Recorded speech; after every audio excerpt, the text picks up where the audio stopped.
परखड विचाराची लेखणी म्हणजे समर्थ लेखणी। आज भाजप नेते, कार्यकर्ते यांची ही हालत अत्यंत भयंकर आहे। आज शेतकरी संकटात आहेत, तरी देखील मोदी दर 2 मिनिटांनी टीव्हीवर येऊन बोलतात, ये मोदी की गॅरंटी है।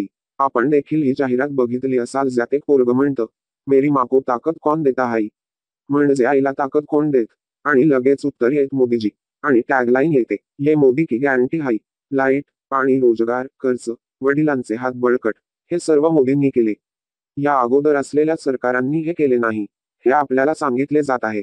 दुसरी गोष्ट, नेहरू, इंदिराजी, राजीव गांधी, अटलजी, मनमोहन, देवी गौडा यांच्यापेक्षा मोठे व दूरदृष्टी असलेले आहेत, असे आपण म्हणायचे। शेतकऱ्यांनो, नागरिकांनो, मोदी, शाह, फडणवीस सत्तेवर आल्यापासून यांनी पेपर, टीव्ही बळकावला आहे।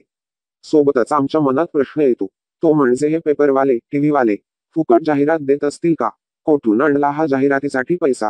तर हा पैसा जनतेच्या खिशातील आहे, कुठल्या पक्षाचा किंवा नेत्यांच्या, मंत्र्यांच्या, मोदींच्या खिशातील नाही।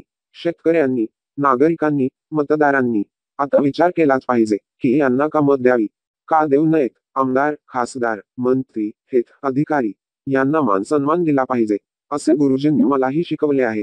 पण ते लुटमार करीत असतील, आमचे नुकसान करीत असतील, तरीही मान सन्मान द्यायचा का? हे उत्तर गुरुजींनी अजूनही मला दिलेले नाही। मित्रांनो, व्हिडिओला शेअर, लाईक आणि चॅनल सबस्क्राईब करायला विसरू नका।